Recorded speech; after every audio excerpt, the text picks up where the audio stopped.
Very good morning, dear students. Welcome to your maths class. Yesterday, again we started discussing exercise 7.1 of our new chapter, that is Introduction to Algebra, and we have discussed 7 questions completely. Yesterday we discussed 5th and 6th part of question number 7. Hope that is clear to you. So today we will start with question number 8. आज question number 8 start करेंगे, which is related to like and unlike terms. We have to identify the like and unlike terms from the following expression. Algebraic expressions हमें given है, हम like terms और unlike terms identify करने हैं. Like और unlike terms के बारे में भी मैं आपको बता चुका हूं, बहुत ध्यान से देखिएगा. एक algebraic expression हमें given है, उसमें फॉर एग्जाम्पल इसी की बात करें तो उसमें 4 टर्म्स है, एक 2ab स्क्वायर, एक 3a स्क्वायर बी, एक 7b स्क्वायर ए और एक 9a square C. 4 term given है. लाइक टर्म्स वो होते हैं जिनके वेरिएबल्स बिल्कुल एग्जैक्टली सेम होते हैं. कांस्टेंट को अलग कर देंगे, कांस्टेंट 1 2 3 4 5 6 7 अलग हो सकते हैं, बट वेरिएबल्स बिल्कुल एज इट इज सेम होंगे. अगर इसके पास x है, एक x है तो उसके पास भी दूसरे वाले के पास भी एक x होना चाहिए लाइक टर्म होने के लिए. एक y है तो दूसरे के पास भी एक y होना चाहिए. xy तो दूसरे के पास भी xy. x स्क्वायर दूसरे के पास x स्क्वायर. y स्क्वायर दूसरे के पास y square. x square y तो दूसरे के पास भी x स्क्वायर y. ऐसे टर्म्स हमारे लाइक टर्म्स होते हैं जिनके वेरिएबल्स एग्जैक्टली सेम होते हैं. तो क्वेश्चन पे आते हैं. ए पार्ट है 2ab स्क्वायर पहला term plus 3a square B plus 7b square A plus 9a square C. 4 term given है. सबसे पहले क्या करा, कांस्टेंट को छोड़ दिया, साइन जो लगाया प्लस या माइनस का छोड़ दिया, सिर्फ वेरिएबल पे ध्यान दिया. इस पे गए, इसके पास है ए बी स्क्वायर मीन्स एक ए और 2b, ए बी स्क्वायर.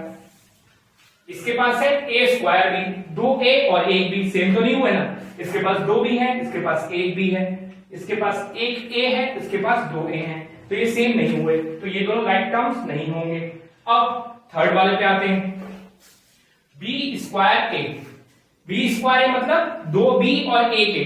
ऐसा तो एक टर्म है हमारे पास पहले से, कौन सा, 2ab स्क्वायर. देखो एक a और 2b, एक a और 2b लाइक टर्म मिल रहा है भाई. Like terms are 2ab square and 7b square a. इन दोनों के वेरिएबल सेम है तो ये हमारे लाइक टर्म होगा. फोर्थ को भी चेक करेंगे, क्या पता वो भी हो. a स्क्वायर c, अब a स्क्वायर इसके पास नहीं है, इसके पास भी नहीं है, तो इनसे तो लाइक हुआ नहीं. इसके पास देखा भाई a स्क्वायर तो है. अब दूसरा टर्म देख, दूसरा वेरिएबल देखा c, नहीं भाई c इसके पास तो b है, तो ये आपस में भी लाइक टर्म्स नहीं हुए और इन दोनों के साथ भी लाइक टर्म नहीं हुए. तो 2 लाइक टर्म हमें मिल गए. कौन कौन से, एक 2ab स्क्वायर और दूसरा 7b स्क्वायर है, क्योंकि इनमें वेरिएबल्स जो है वो a और b स्क्वायर है. ab स्क्वायर दोनों के पास है, 2b और एक a, तो ये हमारे लाइक टर्म्स हो गए. बाकी दोनों जो बचे किसी के साथ मैच नहीं करे तो वो अनलाइक टर्म्स हो गए. कौन कौन से, 3a स्क्वायर b और 9a square c. Hope this is clear to you, आपको समझ में आया होगा. Coming to B part of question number 8. B part क्या है, 7x square plus 10y square minus 10x square plus 5x square. 4 terms हैं इसमें भी. क्या करना है हमने, वही सेम चीज, कांस्टेंट को छोड़ देना है. जो 1 2 3 4 5 6 7 8 9 10 जो भी लिखा है आगे छोड़ देना है. साइन को छोड़ देना है, प्लस या माइनस वो मैटर नहीं करता. सिर्फ और सिर्फ वेरिएबल्स पे ध्यान देना है कि लाइक टर्म्स वही बताएंगे कि लाइक टर्म हमारा है या अनलाइक टर्म है. तो वेरिएबल सेट करते हैं. इसके पास x स्क्वायर मतलब 2x, इसके पास y स्क्वायर मतलब 2y. कहीं से कहीं तक सेम नहीं है, उसके पास 2x है, उसके पास 2y है, वेरिएबल्स बिल्कुल अलग हो गए. ये तो दोनों आपस में लाइक टर्म नहीं हुए. थर्ड वाले पे मूव ऑन किया, इसके पास x स्क्वायर वेरिएबल मिल गया भाई. वेरिएबल इससे मैच कर गया हमारा x स्क्वायर तो लाइक टर्म मिल गए. 7x स्क्वायर और 10x स्क्वायर आपस में लाइक टर्म हो गए. फोर्थ वाले पे मूव ऑन किया, 5x स्क्वायर तो इसके पास भी x स्क्वायर है, फिर से एक और हमारे पास लाइक टर्म मिल गया. 5x स्क्वायर तो लाइक टर्म कौन कौन से हुए, 7x स्क्वायर, 10x स्क्वायर और 5x स्क्वायर. क्यों, क्योंकि इनके वेरिएबल्स एग्जैक्टली सेम है. अगर किसी के पास, जैसे इनके पास x स्क्वायर है, दूसरे के पास x होता, खाली x स्क्वायर नहीं होता, तो वो लाइक टर्म नहीं होता. एग्जैक्टली सेम चाहिए. 2x है तो 2x, 2y है तो 2y, 3x है तो 3x, 1x है तो 1x, बिल्कुल एग्जैक्टली सेम. तो x स्क्वायर तीनों के पास थे तो ये लाइक टर्म हो गए. 7x स्क्वायर, 10x स्क्वायर और 5x स्क्वायर.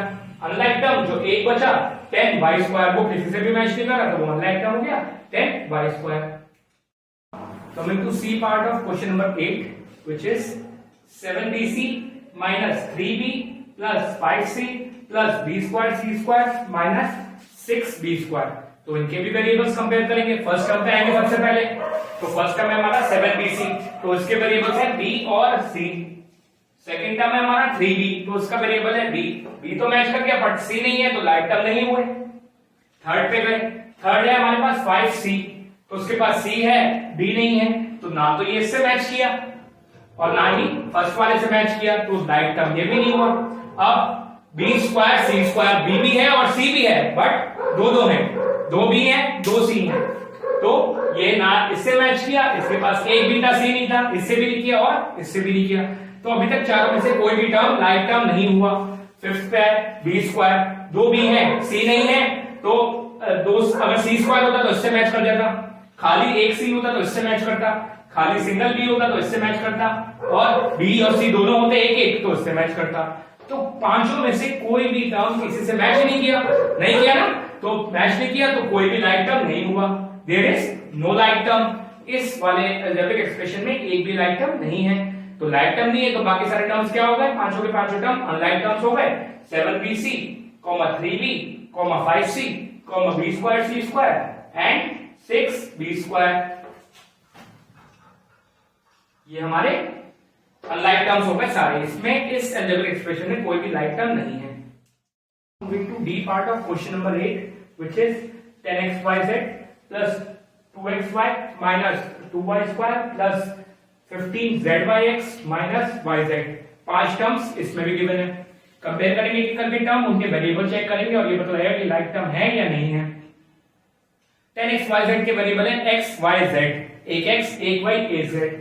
2xy में x और y है, z नहीं है, तो क्या हुआ, ये एक दूसरे के लाइक टर्म नहीं हुए। अब थर्ड पे मूव करें, उसका है 2y स्क्वायर, तो इसके वेरिएबल है y स्क्वायर, ना ही x y z है ना ही x y है, तो ये दोनों आपस में भी नहीं हुए लाइक टर्म्स, और ये भी इससे लाइक टर्म नहीं हुआ। अब फोर्थ वाले पे मूव ऑन कर गए, वो था 15zyx, एक x एक y एक z, ऐसा एक टर्म हमारे पास प्रेजेंट है, लाइक टर्म है। 10xyz, एक x एक y एक z, 15xyz ये zyx, एक z एक y एक x, तो लाइक टर्म्स हो गए 10xyz और 15zyx।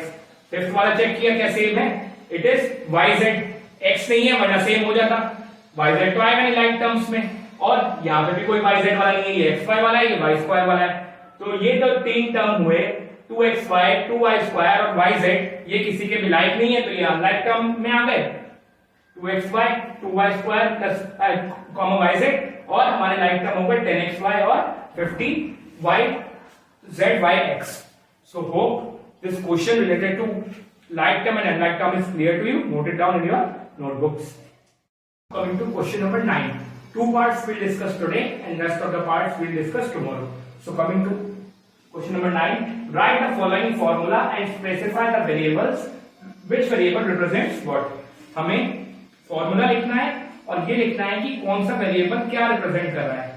हमने ज्योमेट्री अगर पढ़ी हो तो ट्राइंगल्स, रेक्टेंगल्स, सर्कल्स के बारे में हमने थोड़ा थोड़ा पढ़ा है, हमें पता है पेरीमीटर क्या होता होगा, अगर नहीं पता तो देखते हैं। A part is perimeter of triangle. We have to write the formula of perimeter of triangle और ये बताना है कि कौन सा वेरिएबल क्या रिप्रेजेंट कर रहा है। एक ट्राइंगल हमने लिया, हमें पता है ट्राइंगल, ये तो पता ही है कि ट्राइंगल में 3 साइड्स होती हैं, 3 साइड्स होती हैं, एक को लिख दिया A, एक को लिख दिया B, एक को लिख दिया C। हमें वैल्यू नहीं पता, कांस्टेंट वैल्यू नहीं पता, तो हमने A B C मान लिया, ये हमारी वेरिएबल वैल्यूज है A B और C। तो अगर पेरीमीटर की बात करें ट्राइंगल की, तो पहली साइड से शुरू होंगे, स्टार्टिंग से एंड तक आएंगे, फिर दूसरे साइड से शुरू होंगे दूसरी साइड के और एंड तक आएंगे, फिर तीसरी साइड से शुरू होंगे और पहली साइड के स्टार्टिंग पे चले जाएंगे। ऐसे हमारा ट्राइंगल बनता है, एक साइड स्टार्ट हुई, फिनिश हुई, वहां से दूसरी स्टार्ट हुई, फिनिश हुई, वहां से तीसरी स्टार्ट हुई और पहले में जाके फिनिश हो गई। सो ये क्लोज फिगर ट्राइंगल ऐसी बनती है। तो यहां से स्टार्ट हुई, यहां फिर वापस यहां पर आ गए, तो ए ये पूरा हमारा ए है, ये बी है, ये सी है, तो पेरीमीटर क्या होगा ट्राइंगल का, ए प्लस बी प्लस सी, तीनों साइड्स का सम। सीधी सी बात ये है कि हमारे ट्राइंगल के केस में पेरीमीटर तीनों साइड्स का सम होगा। हमने ए बी और सी मानी है, तो हमारा पेरीमीटर ऑफ ट्राइंगल क्या हो गया, A plus B plus C. ये एक अलजेब्रिक एक्सप्रेशन हो गया A B C where variables A B and C are three sides of triangle. A B और सी जो है वो हमारे ट्राइंगल्स की थ्री साइड्स हैं और पेरीमीटर हो गया A B and A plus B plus C. Hope this is clear to you. Now perimeter of rectangle, B part में हमें रेक्टेंगल तो पेरीमीटर बनाना है। हमें रेक्टेंगल के बारे में पता है, रेक्टेंगल्स की अपोजिट वाली साइड्स बराबर होती हैं, चार साइड्स होती हैं इसमें, आमने सामने वाली साइड्स बराबर होती हैं। ये इसके बराबर होगी और ये लंबी वाली इसके बराबर होगी। तो बड़ी वाली साइड को जो उसकी हॉरिजॉन्टल साइड है वो लेंथ होती है हमारी, और जो वर्टिकल साइड है वो ब्रेथ होती है। तो ये हमने लेंथ इसे L लिख दिया और इसे B लिख दिया। L B ऐसी ये वाली बराबर है तो L हो गई और ये B। तो ये हमारा रेक्टेंगल बन गया। अब इसका पेरीमीटर निकालना है तो लेट L बी का लेंथ, L हमारी लेंथ हो गई हमने मान लिया, और B ब्रेथ हो गई। वैल्यू तो पता नहीं है कि 10 है 15 है 20 कुछ नहीं, कांस्टेंट वैल्यू नहीं पता, तो वेरिएबल लेंथ को L मान लिया और ब्रेथ को B मान लिया। ठीक, उसके बाद पेरीमीटर कैसे निकलेगा, सेम जैसे ट्रायंगल के केस में, यहां से शुरू हुए और वापस एंड पे वहीं पे खत्म होंगे। Length plus breath plus length plus breath, ये वाली लेंथ जुड़ी, फिर यहां से ये ब्रेथ जुड़ी, फिर लेंथ फिर ब्रेथ, तो दो लेंथ जुड़ गई, लेंथ प्लस ब्रेथ, दोनों लेंथ और दोनों ब्रेथ जुड़ गई, तो 2L हो गया। Length plus length L plus L 2L और breadth plus breadth B plus B 2B, तो 2L प्लस 2B हो गया। 2 कॉमन ले लिया, दोनों के पास 2 है तो 2 बाहर कॉमन ले लिया, बचा अंदर L प्लस B। ये हमारा फॉर्मूला बन गया, अलजेब्रिक एक्सप्रेशन भी हो गया, फॉर्मूला भी बन गया 2L प्लस B। पेरीमीटर, यही पेरीमीटर का फॉर्मूला है रेक्टेंगल की। What is the perimeter of rectangle, 2 length plus breath, L और B माना तो 2L प्लस B, ब्रैकेट में L plus B, 2L plus 2B भी लिख सकते हैं और 2L plus B। So this is formula. Perimeter of rectangle हमारा क्या हो गया, यहां ट्रायंगल लिख दिया रेक्टेंगल,